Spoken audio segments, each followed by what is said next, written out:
মুভির শুরুতে প্যারিসের দৃশ্য দেখানো হয়। সালটা ছিল 1931, যেখানে আমরা হেনরিকে দেখতে পাই। এই হেনরিকে মুভিতে আমরা প্যাপিলন নামে জানবো। এবার হেনরি অর্থাৎ প্যাপিলন একটা লকার খোলার চেষ্টা করছিল, আর সে খুব সহজেই ওই লকারটাকে খুলে ফেলে। এবার সে সেখান থেকে বেশ কিছু হিরে চুরি করে নেয়। আসলে প্যাপিলন একজন চোর, আর সে খুব সহজেই যে কোনো লকার ভেঙে ফেলতে পারে আর তার মধ্যে থাকা সমস্ত জিনিস চুরি করে ফেলতে পারে, যার জন্য সে খুবই বিখ্যাত ছিল। এবার প্যাপিলন সেই হিরেগুলো নিয়ে একটা পার্টিতে যায়, আর সেখানে তার বসের সাথে দেখা করে। প্যাপিলন দেখতে পায় তার বস একটা লোককে প্রচন্ডভাবে মারধর করছে, আর মারতে মারতে সেই লোকটাকে পুরোপুরি মেরে ফেলে। কারণ এই লোকটা তার বসের সাথে বিশ্বাসঘাতকতা করেছিল, আর তার বসের সাথে কেউ যদি বিশ্বাসঘাতকতা করে তাহলে সে তাকে এমনই ভয়ানক শাস্তি দেয়, আর এটা প্যাপিলন খুব ভালোভাবে জানতো। এরপর তার বস তাকে অন্য একটা ঘরে নিয়ে যায়, আর প্যাপিলন তার বসকে সেই হিরেগুলো দিয়ে দেয়। কিন্তু বসের সাথে দেখা করার আগে সে বেশ কিছু হিরে নিজের কাছে রেখে দিয়েছিল। তার বস তাকে জিজ্ঞাসা করে, তুমি তোমার পকেটে নিজের জন্য কোনো হিরে রেখে দাওনি তো? তখন প্যাপিলন মজার ছলে উত্তর দেয় যে হ্যাঁ, বড় বড় পিসগুলো আমি আমার পকেটে রেখে দিয়েছি। প্যাপিলনের উত্তর শুনে তার বস হাসতে শুরু করে, কিন্তু তার বসের প্যাপিলনের উপর সন্দেহ হচ্ছিল, কিন্তু সে প্যাপিলনকে সেটা বুঝতে দেয় না। এরপর প্যাপিলন পার্টিতে একটু সময় কাটায়, কারণ তার গার্লফ্রেন্ড সেই পার্টির ড্যান্সার ছিল, যার নাম ছিল ন্যানেট। এরপর পার্টি শেষ হলে বাইরে প্যাপিলন তার গার্লফ্রেন্ড ন্যানেটের জন্য ওয়েট করে। এবার তার গার্লফ্রেন্ড বাইরে আসলে সে ওই হিরেগুলো তাকে দিয়ে দেয় আর বলে, এগুলো সব তোমার জন্য। এবার প্যাপিলন যখন তার গার্লফ্রেন্ডকে হিরেগুলো দিচ্ছিল, তখন একজন লোক দূর থেকে সেটা দেখে নেয়। তবে প্যাপিলন সেটা বুঝতে পারে না যে তার উপরে কেউ নজর রাখছে। আসলে তার বস এই লোকটাকে প্যাপিলনের উপর নজর রাখতে বলেছিল। এরপর প্যাপিলন আর তার গার্লফ্রেন্ড তাদের রুমে যায় এবং খুব সুন্দর একটা সময় কাটায়, আর তারা ঘুমিয়ে পড়ে। সকালে উঠে ন্যানেট প্যাপিলনকে বলে, আমি চাই আমাদের একটা সংসার হোক, যেখানে তুমি বড় হয়েছিলে, যেখানে আমরা একটা সাধারণ জীবনযাপন করতে পারবো। তখন প্যাপিলন বলে, যেখানে আমি বড় হয়েছিলাম সেখানে চুরি করার মতো কি আছে? তখন ন্যানেট বলে, ওখানে তুমি চুরি করবে না, ওখানে তুমি জব করবে।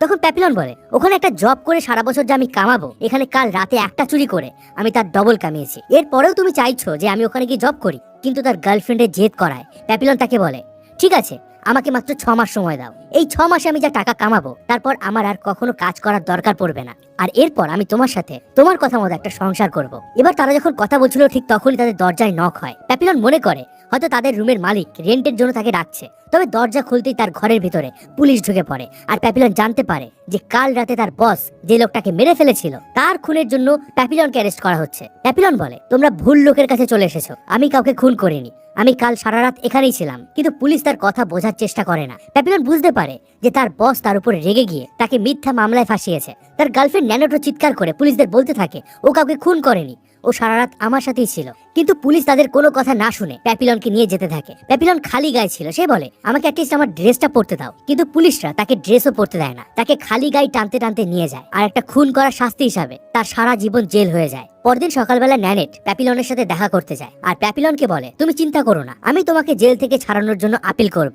তখন প্যাপিলন তাকে বলে, এটা একটা ষড়যন্ত্র, এরা আমায় কিছুতেই ছাড়বে না, কারণ সমস্ত আইনের লোকেরা, কোর্ট, জাজ, পুলিশ সবাই আমার বসের সাথে যুক্ত, আর সে অনেক টাকার মালিক, অনেক পাওয়ারফুল। তাই আমাকে এবার জেল থেকে পালানোর কথা ভাবতে হবে, আর আমি খুব তাড়াতাড়ি জেল থেকে পালিয়ে আসবো, আর এসে সবার আগে আমি ওই বসকে মারবো যে আমাকে মিথ্যে মামলায় ফাঁসিয়েছে। তখন প্যাপিলন ন্যানেটকে বলে, তুমি আমাকে ভুলে যাও আর অন্য কাউকে বিয়ে করে নাও। কিন্তু ন্যানেট তাকে জানায়, আমি তোমার জন্য ওয়েট করব। এরপর পুলিশ এসে প্যাপিলনকে জোর করে সেখান থেকে নিয়ে যায়। জেলের ভিতরে প্যাপিলনের আরেকজন কয়েদির সাথে দেখা হয়, যার নাম ছিল জুলেট। জুলেট তাকে জানায়, যে জেলে আমাদেরকে নিয়ে যাওয়া হচ্ছে সেখান থেকে পালানো এত সহজ নয়, আর যদি তুমি পালাতে চাও তাহলে তোমার অনেক টাকার প্রয়োজন হবে, তাই তুমি নিজের সাথে করে বেশি টাকা নিয়ে যাওয়ার চেষ্টা করো। এবার তাদের চেকিং করার জন্য জুলেট প্যাপিলনকে একজন লোককে দেখায়, যার নাম হলো লুইস ডেগা, আর বলে, এই লোকটা একজন মিলিয়নার, এর কাছে অনেক টাকা আছে, আর এই বেশি দিন এখানে সার্ভাইভ করতে পারবে না, কারণ জেলের সমস্ত খতরনাক কয়েদিরা ওর টাকার জন্য ওর উপরে অ্যাটাক করবে, আর টাকা দিতে না চাইলে তারা ওকে মেরে ফেলবে। এরপর তাদেরকে যখন জেলের পথে নিয়ে যাওয়া হয়, তখন ডেগারের উকিল আর তার স্ত্রী তার সাথে দেখা করতে আসে, আর তার উকিল তাকে বলে, মাত্র কয়েক সপ্তাহের মধ্যেই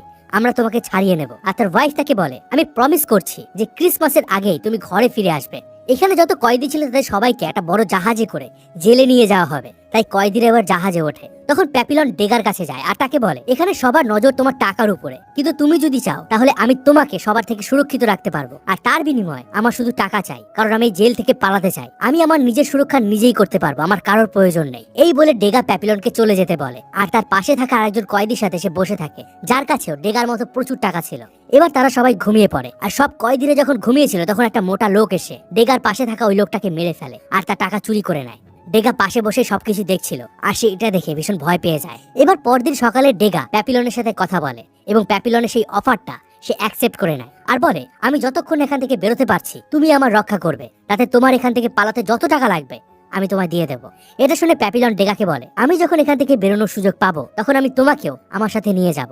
এটা শুনে ডেগা বলে, আমার এখান থেকে পালানোর কোনো দরকার নেই, আমার ওয়াইফ আমাকে ক্রিসমাসের আগেই এখান থেকে ছাড়িয়ে নিয়ে যাবে। পরদিন রাতে সবাই যখন ঘুমাচ্ছিল তখন গার্ডরা তাস খেলতে ব্যস্ত ছিল। এই সুযোগে একটা মোটা লোক ডেগার কাছে টাকা চুরি করতে আসে। প্যাপিলন এটা দেখতে পেয়ে সেই লোকটার উপর হামলা করে দেয় আর তাকে বিভৎসভাবে মারতে শুরু করে। প্যাপিলন একটা কাপড় দিয়ে তার মুখ বেঁধে তাকে মারতে থাকে। এবার তার মুখ থেকে কাপড়টা সরে গেলে সে উঠে সেখানে সমস্ত কয়েদিকে মারতে শুরু করে, যার জন্য সমস্ত কয়েদিরা প্যাপিলনকে সাপোর্ট করে আর চিৎকার করতে থাকে। তাতে গার্ডরা বুঝতে পেরে সেই সেলগুলোতে গরম স্টিম ছেড়ে দেয় আর তারপর সেখানে গার্ড এসে সবার হাত চেক করে আর প্যাপিলনের হাত দেখে বুঝে যায় প্যাপিলনই ওই লোকটাকে এত বাজেভাবে মেরেছে। তাই গার্ডরা তাকে কয়েকদিন ধরে হাত পা বেঁধে রাখে আর তার খাবার বন্ধ করে দেয়। আর এই কদিন সে শুধুমাত্র জল খেয়ে বেঁচে থাকে। তবে এই সময় প্যাপিলন ভাবতে থাকে সে যে কদিন এখানে বন্দী আছে এর মধ্যে কেউ যেন ডেগাকে মেরে না ফেলে, কারণ এখান থেকে পালানোর জন্য যে টাকা তার প্রয়োজন সেটা শুধুমাত্র ডেগার কাছ থেকে সে পাবে।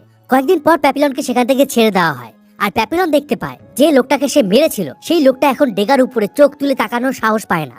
এবার তাদের জাহাজ পৌঁছে যায় সেই জেলের কাছে আর জেলটা সমুদ্রের পাশেই ছিল। তবে জেল থেকে নামার সময় ইচ্ছে করে জুলেট নিজের পা কেটে চিৎকার করতে থাকে যাতে মনে হয় জাহাজ থেকে নামতে গিয়ে তার পা কেটে গেছে। আসলে জুলেটের প্ল্যান ছিল এবার তাকে যে হসপিটালে নিয়ে যাওয়া হবে সেখান থেকে সে পালিয়ে যাবে। ঠিক তেমনই জুলেটকে একটা হসপিটালে নিয়ে যাওয়া হয় আর অন্য সব কয়েদিদেরকে জেলের মধ্যে নিয়ে আসা হয়। এবার জেলের গার্ড তাদের সামনে আসে আর বলে, আমি জানি যে তোমাদের মধ্যে অনেকেই ভাবছো এই জেল থেকে পালানোর কথা, তোমরা যতবার খুশি এখান থেকে পালানোর চেষ্টা করবে ততবার আমরা তোমাদেরকে গুলি করব, আর তারপরেও কেউ যদি পালানোর সাহস করো এটা জেনে রেখো যে দুটো গার্ড সবসময় তোমাদের উপর নজর রাখবে। একটা হলো জঙ্গল যেখানে ভয়ঙ্কর পশুরা তোমাদেরকে খেয়ে ফেলতে পারে, আর একটা হলো সমুদ্র যেখানে ক্ষুধার্ত শার্ক তোমাদেরকে খেয়ে ফেলবে। আর প্রথমবার পালানোর চেষ্টা করে ধরা পড়লে 2 বছর কালকোটরিতে থাকতে হবে, আর দ্বিতীয়বার ধরা পড়লে টানা 5 বছর কালকোটরিতে রাখা হবে। এরপর সকালবেলা তাদেরকে কাজে পাঠানো হয় যেখানে মাইনিং হচ্ছিল, আর সেখানকার অবস্থা এমন ছিল যে সেখানে যে কেউ যখন তখন মারা যেতে পারে। তারা সেখান থেকে কয়লা তুলে আনছিল আর অনেক কষ্ট করার পর তাদেরকে একটু করে ব্রেক দেওয়া হতো। এই ব্রেকের সময় ডেগা নোটবুকে তার ওয়াইফের ছবি আঁকছিল। তখন প্যাপিলন সেই ছবি আঁকা দেখে তাকে জিজ্ঞাসা করে, যদি তুমি জেলের বাইরে থাকতে আর তোমার ওয়াইফ যদি জেলের ভেতরে এখানে থাকতো তাহলে তুমি তোমার ওয়াইফকে ফিরে পাওয়ার জন্য কি কি করতে? তখন ডেগা উত্তর দেয়, আমার কাছে যত টাকা পয়সা আছে আমি সবকিছু দিয়ে আমার ওয়াইফকে ফিরে পাওয়ার চেষ্টা করতাম। তখন প্যাপিলন আবার তাকে জিজ্ঞাসা করে যে তোমার ওয়াইফ তোমার জন্য কি করতে পারবে? তখন ডেগার মুখ থেকে কোনো আওয়াজ বেরোয় না, সে পুরোপুরি চুপ হয়ে যায়। মানে প্যাপিলন ডেগাকে এটাই বোঝাতে চেয়েছিল যে যতটা তুমি তোমার ওয়াইফের উপর ভরসা করে আছো তোমার ওয়াইফও তোমাকে ততটা ভালোবাসে কিনা। এবার তাদের ব্রেক শেষ হলে তাদেরকে বড় বড় কয়লার কন্টেনার ঠেলে নিয়ে যেতে হচ্ছিল, কিন্তু ডেগা শরীর খারাপ হওয়ায় সে যখন ওই কয়লার কন্টেনার ঠেলছিল সে তার টাকা হারিয়ে ফেলে। আর প্যাপিলনকে বলতেই সবাইকে দাঁড় করিয়ে সেটা খুঁজতে থাকে, আর সবাই ডেগার কাছে থাকা সেই টাকাটা দেখে নেয়। এর মধ্যে প্যাপিলন সেই টাকাটা পেয়ে যায় আর নিজের কাছে রেখে দেয়। তখন ডেগা প্যাপিলনকে জিজ্ঞাসা করে, তুমি টাকাটা কোথায় রেখেছো? তখন প্যাপিলন বলে, তুমি এখান থেকে রুমে গেলে তোমার টাকা তুমি পেয়ে যাবে, কারণ এখানে সবাই দেখছে যে তোমার কাছে এত টাকা আছে আর সবার নজর এখন তোমার টাকার উপর থাকবে। তখন ডেগা চুপ হয়ে যায়। এবার যখন তাদেরকে খাবার দেওয়া হয় তখন সে দেখতে পায় যে একটা লোক মারা গেছে। ডেগা চিৎকার করে সেটা গার্ডকে বলতে যায়। তখনই সেখানে থাকা একটা লোক যার নাম ছিল সিলার সে ডেগাকে চুপ করতে বলে, আর সেই মৃত লোকটার খাবার নিয়ে সে আর প্যাপিলন দুজনে ভাগ করে খেয়ে ফেলে। এত নিষ্ঠুর কাজ দেখে ডেগা একটু দূরে চলে যায়। আর তখন অন্য একটা লোক ডেগাকে বলে, আমি জানি তোমার কাছে অনেক টাকা আছে, তুমি আমায় টাকা দিয়ে দাও, তাহলে আমি তোমাকে কিছুই করবো না, আর না হলে আমি তোমাকে মেরে ফেলবো। আর এটা দেখতে পেয়ে প্যাপিলন সেই লোকটাকে মারতে শুরু করে। আর গার্ড এসব দেখে বলে যে আর কোনো ব্রেক নয়, সবাই কাজে লেগে পড়ো। তখন প্যাপিলন সেখানে একজন লোককে দেখতে পায় যে শহর থেকে গার্ডদের কিছু দিতে এসেছিল, আর এই লোকটা মাঝে মধ্যে এখানে আসা যাওয়া করে। তখন প্যাপিলন তাকে দেখে বলে, তুমি আমাকে শহরে ছেড়ে দেওয়ার জন্য কত টাকা নেবে? তখন সেই লোকটা বলে যে আমি তোমাকে গার্ডের কাছে ধরিয়ে দেবো। তখন প্যাপিলন তাকে বলে, আমি তোমাকে $2000 দেবো যদি তুমি আমাকে শহরে নিয়ে গিয়ে ছেড়ে দাও। তখন সেই লোকটা বলে 2000-এ হবে না। তখন প্যাপিলন আবার বলে, ঠিক আছে আমি তোমাকে $4000 দেবো। আর তখন সেই লোকটা কাউন্টার অফার দেয়, তার $5000 দরকার হবে। তখন প্যাপিলন বলে, ঠিক আছে আমি তোমাকে $5000 দেবো। আর তাদের ডিল ফাইনাল হয়ে যায়। এরপর ফিরে এসে তারা যখন স্নান করছিল তখন সেই লোকটা যে ডেগাকে তার টাকা দিতে বলেছিল সেই কয়েদিটা আরো দুজনকে সাথে নিয়ে আসে। তারা এখানে ডেগা টাকা নিতে এসেছিল। প্যাপিলন সেটা বুঝতে পারে আর তাদেরকে মারতে শুরু করে। প্যাপিলন তার স্নান করার বালতি নিয়ে একজনের মুখের ভেতরে মারে আর অন্যজনকে ধরে দাঁত দিয়ে তার কান ছিঁড়ে দেয়। তখন সেই লোকটা ছুরি নিয়ে ডেগার উপর হামলা করে দেয়। এটা দেখে প্যাপিলনও তাকে বিভৎসভাবে মারতে শুরু করে, কিন্তু সেই লোকটা প্যাপিলনের দিকে ছুরি চালায় আর প্যাপিলনের বুক কেটে যায়। এবার প্যাপিলন তার হাত ধরে সেই ছুরিটা ফেলে দেয় আর এবার সে ওই ছুরিটা নিয়ে তার পিঠের ভিতর ঢুকিয়ে দেয়। তখনই সেখানে গার্ডরা চলে আসে আর প্যাপিলন আর ডেগা সেখান থেকে তাড়াতাড়ি চলে যায়। কিন্তু প্যাপিলন প্রচন্ড ভাবে ঘায়েল হয়ে যায়। এবার রাতের বেলা ডেগা প্যাপিলনকে বলে যে আমি বুঝতে পারিনি এই জায়গাটা এরকম, আমার ওয়াইফ এখান থেকে আমাকে ছাড়িয়ে নিয়ে যাওয়ার আগে আমি হয়তো মরেই যাব, তাই আমি আমার সিদ্ধান্ত বদলে ফেলেছি। তুমি যখন পালাবে তখন আমাকে তোমার সঙ্গে নিয়ে যেও, যেমনটা তুমি বলেছিলে। এবার পরের দিন তাদেরকে আবার একসঙ্গে ডাকা হয়। তখন ওয়ার্ডেন তাদেরকে বলে যে কাল একজন কয়েদি একজন গার্ডকে মেরে এখান থেকে পালানোর চেষ্টা করেছিল, সে জঙ্গলের দিক থেকে পালিয়ে যায়। আমি গার্ডদের পাঠিয়েছি তাকে ধরে আনার জন্য। আর তখনই দেখা যায় যে দুজন গার্ড তাকে ধরে নিয়ে আসছে। প্যাপিলন তখন দেখতে পায় এটা আর কেউ নয়, এটা হলো জুলেট, যে নিজে থেকে নিজের পা কেটে হসপিটালে ভর্তি হয়েছিল। যেহেতু সে একজন গার্ডকে মেরে ফেলেছিল তাই শাস্তি হিসাবে তাকে বেঁধে সবার সামনে তার মাথা কেটে ফেলা হয়। আর এটা দেখে প্যাপিলন আর ডেগা প্রচন্ড ভাবে ভয় পেয়ে যায়, কারণ তাদের সামনেই তাদের বন্ধুকে পালানোর জন্য এইভাবে হত্যা করে ফেলা হয়েছে। তাদের অবস্থা এমন হয়ে গেছিল যে তাদের হাত আর পা চলছিল না, কিন্তু তা সত্ত্বেও জুলেটের বডি তাদের দুজনকেই ফেলতে হয়। এবার তারা দুজন জুলেটের বডি নিয়ে জঙ্গলের দিকে যেতে থাকে। আর যেতে যেতে ডেগা একসময় হাঁপিয়ে যায়। আর তখন একজন গার্ড এসে ডেগাকে চাবুক মারতে থাকে। তাতে ডেগার অবস্থা একদম খারাপ হয়ে যায়। আর তখন সহ্য করতে না পেরে প্যাপিলন একটা পাথর নিয়ে সেই গার্ডের মাথায় মারে আর সেখান থেকে পালাতে থাকে। এবার গার্ডরা তাকে ধরতে তার পিছু করে এবং সে সেখান থেকে পালাতে পালাতে একটা নদীতে লাফ দেয়। এবার সেই নদীর পাড়েই ছিল সেই লোকটা, যে লোকটা তাকে শহরে ছেড়ে দেওয়ার কথা বলেছিল। সেখানে পৌঁছালে লোকটি তার কাছ থেকে টাকা চায়, কিন্তু প্যাপিলনের কাছে এই মুহূর্তে কোনো টাকা ছিল না। সে বলে আমার কাছে কোনো টাকা নেই, কিন্তু তুমি যদি আমাকে প্যারিসে পৌঁছে দাও তাহলে আমি তোমাকে অনেক টাকা দিতে পারবো, কারণ আমার সব টাকা ওখানেই রাখা আছে। কিন্তু তখনই পেছন থেকে গার্ডরা এসে প্যাপিলনের উপর গান পয়েন্ট করে। আর তখন সেই লোকটা বলে যে তুমি যদি আমাকে টাকা দিয়েও দাও তাহলে আমি তোমাকে শহরে নিয়ে যেতাম না, কারণ গার্ডরা আমাকে তোমার মতো রানারদের ধরে দেওয়ার জন্য ডাবল টাকা দেয়। রানার মানে এখানে জেল থেকে যারা পালিয়ে যায় তাদের কথা বলা হচ্ছে। আর গার্ডরা আমাকে যে টাকা দেয় তাতে আমার তোমার থেকে টাকা নেওয়ার কোনো প্রয়োজন নেই। প্যাপিলন বুঝে যায় যে এই লোকটা গার্ডদেরই লোক, তাই তার জেলে ফিরে যাওয়া ছাড়া আর কোনো অপশন ছিল না। এবার প্যাপিলন গার্ডদের সাথে আবার জেলে ফিরে যায়। এখানে ওয়ার্ডেন তাকে বলে যে তোমার ভাগ্য ভালো যে তুমি আমার গার্ডকে মেরেছিলে, সে এখনো বেঁচে আছে। সে যদি মারা যেত তাহলে আমি তোমাকেও মেরে ফেলতাম। আর এরপর প্যাপিলনকে জেল পালানোর জন্য 2 বছর কালকর্ট্রিতে থাকা শাস্তি দেওয়া হয়। এবার গার্ডরা তাকে কালকর্ট্রিতে নিয়ে যায় আর তাকে বলে এখানে তোমার কথা কেউ শুনতে পাবে না, তাই তুমি এখানে সবসময় চুপচাপ থাকবে, আর সেটাই তোমার জন্য ভালো। এই কালকর্ট্রি কোনো নরকের থেকে কম কিছু ছিল না। এখানে আরশোলা পোকামাকড়ের উপদ্রব ছিল আর খাবারের নামে পচা দুর্গন্ধযুক্ত জিনিস দেওয়া হতো। মানুষের পক্ষে যেটা খাওয়া সম্ভব ছিল না, কিন্তু দিনের পর দিন কোনো খাবার না পাওয়ায় তাকে সেই খাবারই খেতে হয়। এরপর একজন গার্ড আসে, সেই গার্ড যাকে প্যাপিলন মেরেছিল। এবার সেই গার্ড তার প্রতিশোধ নেওয়ার জন্য এখানে এসেছিল। সাধারণত এখানে থাকলে মানুষের ভারসাম্য হারিয়ে যায়, মানুষ পাগল হয়ে যায়, কিন্তু প্যাপিলনের এখনো পর্যন্ত সেটা হয়নি। কিন্তু প্যাপিলন এই গার্ডের সামনে নিজেকে পাগলের মতো প্রেজেন্ট করে, তাদেরকে দেখায় যে সে পাগল হয়ে গেছে। এবার সেই গার্ড তাকে মারতে শুরু করে। এবার যেহেতু প্যাপিলন তাকে মেরেছিল, গার্ড তাকে প্রচন্ড ভাবে মেরে তার প্রতিশোধ নিতে থাকে। কিছুক্ষণ পর সেই গার্ড চলে যায়। একটু পরে আবার অন্য একজন গার্ড আসে, তাকে খাবার দেয়। আর প্যাপিলন তার খাবারের মধ্যে একটা নারকেল দেখতে পায়, আর তার ভিতরে একটা কাগজে লেখা ছিল যে এরপর থেকে তুমি প্রত্যেক দিন একটা করে নারকেল পাবে। সে ওই লেখা দেখে বুঝতে পারে যে তার বন্ধু ভেগা গার্ডকে টাকা দিয়ে তার জন্য নারকেল পাঠিয়েছে। প্যাপিলন এখানের এই পচা খাবার খেয়ে বিরক্ত হয়ে গেছিল, আর আজ সে অনেকদিন পর নারকেল খেতে পেয়েছে, আর এটা যেন তার কাছে স্বর্গের মতো লাগছিল। প্যাপিলন এখানে রোজ এক্সারসাইজ করে নিজেকে ফিট রাখার জন্য। এইভাবে কিছুদিন চলতে থাকে, কিন্তু একদিন ওয়ার্ডেন জানতে পেরে যায় যে প্যাপিলনের কাছে কেউ একজন রোজ নারকেল পাঠাচ্ছে। তাই ওয়ার্ডেন তার সেই কালকর্ট্রিতে এসে পৌঁছায় এবং প্যাপিলনকে জিজ্ঞাসা করে যে তোমায় রোজ নারকেল কে পাঠাচ্ছে, তুমি শুধু তার নামটা আমাকে বলো। কিন্তু প্যাপিলন ওয়ার্ডেনের সামনে তার মুখ খোলে না, যার জন্য রেগে গিয়ে ওয়ার্ডেন এবার থেকে তাকে অর্ধেক খাবার দিতে বলে। এমনিতে ছিল জঘন্য খাবার, তার উপর এই খাবার এবার থেকে অর্ধেক হয়ে গেল। এই কারণে প্যাপিলনের অবস্থা খুবই খারাপ হয়ে যায়। আর এই সময় আমরা দেখতে পাই যে মাঝে মাঝেই এখান থেকে কিছু ডেড বডি নিয়ে যাওয়া হয়, মানে যাদেরকে কালকর্ট্রিতে রাখা হয় তাদের মধ্যে বেশিরভাগ মানুষই মারা যায়। এরপর আবার একদিন ওই ওয়ার্ডেন কালকর্ট্রিতে প্যাপিলনের সাথে দেখা করতে আসে। যেহেতু সে এখন কিছু খেতে পায় না, তাই সে তাকে খুব সুন্দর একটা স্যুপ অফার করে এবং তার কাছে সেই নামটা জিজ্ঞাসা করে যে তাকে নারকেল দিয়েছিল। কিন্তু এবারও প্যাপিলন ওয়ার্ডেনের সামনে কিছুই বলে না এবং সে নিজেকে একটা পাগলের মতো প্রেজেন্ট করে। এটা দেখে ওয়ার্ডেন মনে করে যে সে সত্যি সত্যি হয়তো পাগল হয়ে গেছে। আর নাম না জানতে পেরে প্যাপিলনকে সে অন্ধকারে রাখতে বলে, মানে প্যাপিলনের রুমের ভিতরে যে আলোটা আসছিল সেটাও সে বন্ধ করে দিতে বলে। এবার এই রুমটা সম্পূর্ণরূপে অন্ধকারে ঢেকে যায়। প্যাপিলন এবার থেকে বুঝতে পারবে না যে এখন দিন নাকি রাত। এবার অন্ধকারের ভিতর থাকতে থাকতে তার হ্যালুসিনেশন শুরু হয়। সে প্যারিসে নিজেকে একটা খুব সুন্দর ড্রেসে দেখতে পায়। কখনো সে দেখতে পায় তার সামনে ভেগা রয়েছে, কিন্তু এই সব কিছুই ছিল তার ভ্রম, তার হ্যালুসিনেশন। আর এইভাবে চলতে চলতে প্রায় 2 বছর কেটে যায়। 2 বছর পার হতেই তাকে কালকর্ট্রি থেকে বের করে আনা হয় এবং তাকে হসপিটালে রাখা হয়। আর এখানে আমরা দেখতে পাই এতদিনের মধ্যে ডেগা ওয়ার্ডেনের কাছে একজন ভালো কয়েদি হয়ে উঠেছে। সে ওয়ার্ডেনের অনেক কাজে হেল্প করে, আর ডেগা তার কাজ শেষ করে হসপিটালে যায় প্যাপিলনের সাথে দেখা করতে। সেখানে কি প্যাপিলনকে সে সরি বলে আর এটাও বলে আমার জন্যই তোমাকে এই সমস্ত কিছু সহ্য করতে হলো। ডেগা তাকে এটাও বলে যে তুমি ঠিকই ছিলে, আমার ওয়াইফ এখন আমার লয়ারকে বিয়ে করে নিয়েছে। এটা শুনে প্যাপিলন মুচকি হাসে।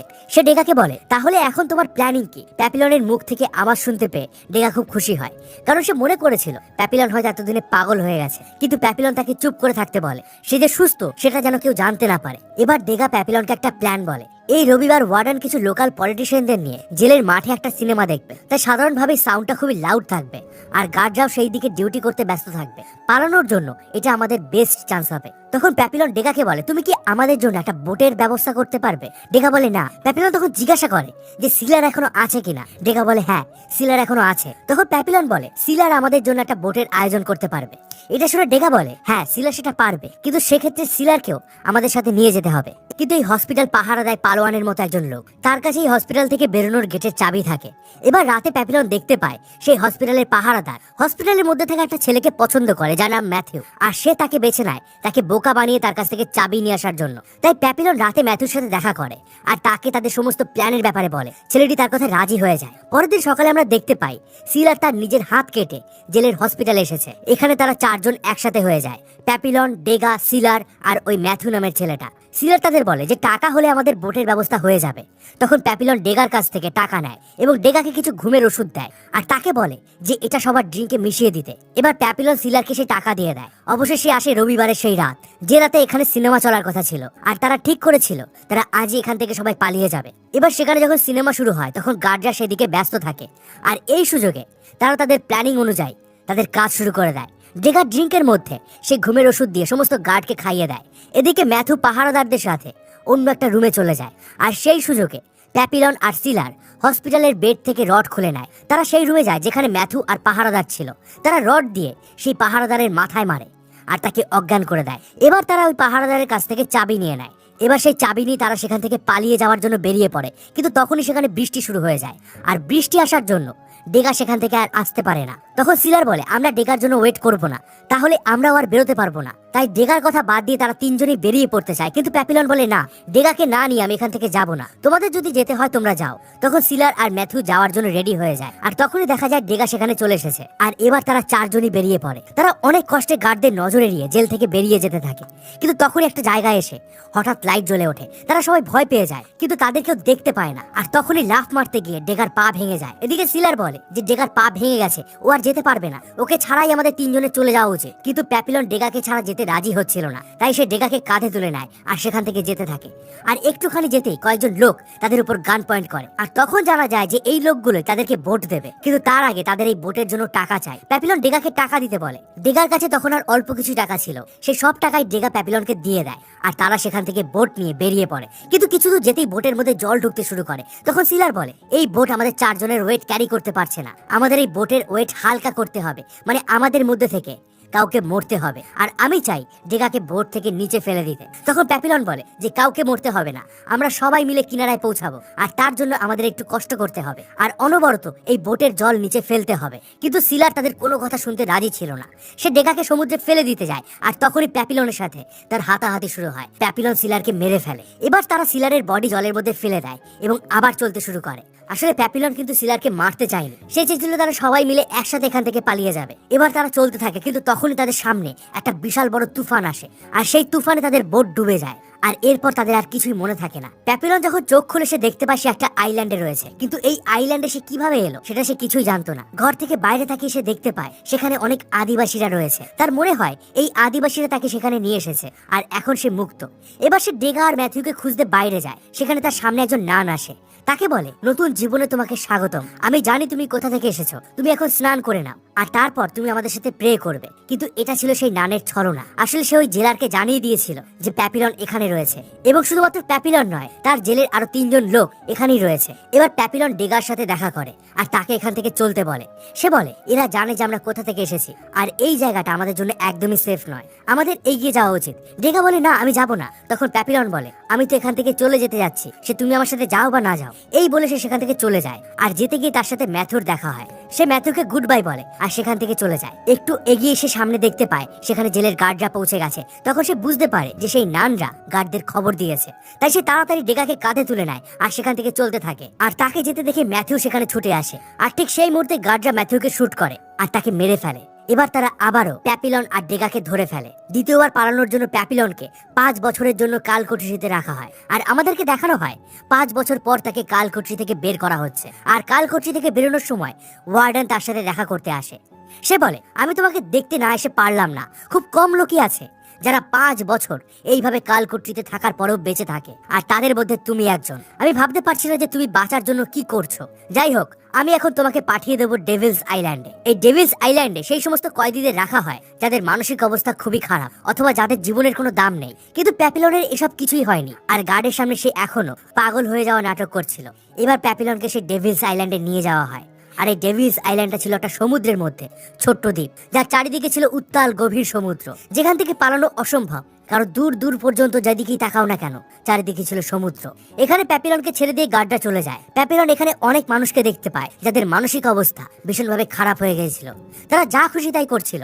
তাদের মধ্যে সে ডেগাকেও দেখতে পায়। ডেগা জানায় যে ওয়ার্ডার তার উপর খুব অখুশি হয়েছিল, তাই তাকে আর কালকোঠরিতে না রেখে ডাইরেক্ট তাকে ডেভিল আইল্যান্ডে পাঠিয়ে দিয়েছিল। আর সে গত 5 বছর ধরে এখানেই আছে। কিন্তু প্রথম দিন প্যাপিলন ডেগার কোনো কথার উত্তর দেয় না। পরের দিন তারা যখন সমুদ্রের পাড়ে যায় তখন সে ডেগাকে বলে, আমরা কি সমুদ্র পাড়ি দিয়ে চলে যেতে পারি না? তখন ডেগা বলে, সমুদ্র পাড়ি দেওয়া তো দূরের কথা, এই সমুদ্রে নামতে গেলে তোমাকে এখান থেকে লাফ দিতে হবে, আর এখান থেকে লাফ দিলে তুমি মারা যাবে। আর যদি তুমি বেঁচেও যাও সমুদ্র তুমি পার করতে পারবে না। তাই এখানে থাকাই সব থেকে ভালো, তাতে আমরা বেশি দিন বাঁচতে পারবো। কিন্তু প্যাপিলনের এখানে থাকার কোনো ইচ্ছা ছিল না। সে এখান থেকে মুক্ত হতে চায়। প্যাপিলন এখনো সেই প্যারিসে যাওয়ার স্বপ্ন দেখছিল। তাই সে ডিসাইড করে সে একাই এই সমুদ্র পাড়ি দেবে। এবার প্যাপিলন সেখান থেকে নারকেলের 2টো ভেলা বানায় আর ডেগাকে বলে, এই ভেলা সব সময় ভেসে থাকবে, আমরা দুজন এই ভেলাতে ভাসতে ভাসতে এখান থেকে চলে যেতে পারবো। চলো আমরা তাড়াতাড়ি এখান থেকে বেরিয়ে পড়ি। তখন ডেগা মনে করে প্যাপিলন হয়তো তার সাথে মজা করছে, কিন্তু গিয়ে সে দেখতে পায় প্যাপিলন সত্যি 2টো ভেলা বানিয়েছে।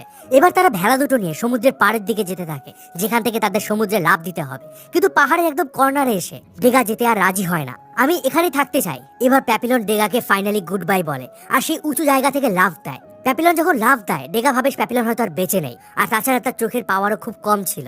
সে নিচ পর্যন্ত ঠিকঠাক ভাবে দেখতে পাচ্ছিল না। কিন্তু কিছুক্ষণ পরেই প্যাপিলন ডেগার নাম ধরে তাকে ডাকতে থাকে। ডেগা এটা শুনে খুব খুশি হয়ে যায় যে তার বন্ধু এখনো আশা নিয়ে এগিয়ে যাচ্ছে। প্যাপিলন এবার সেই ভেলায় ভেসে ধীরে ধীরে লোকালয়ের দিকে এগিয়ে যায়।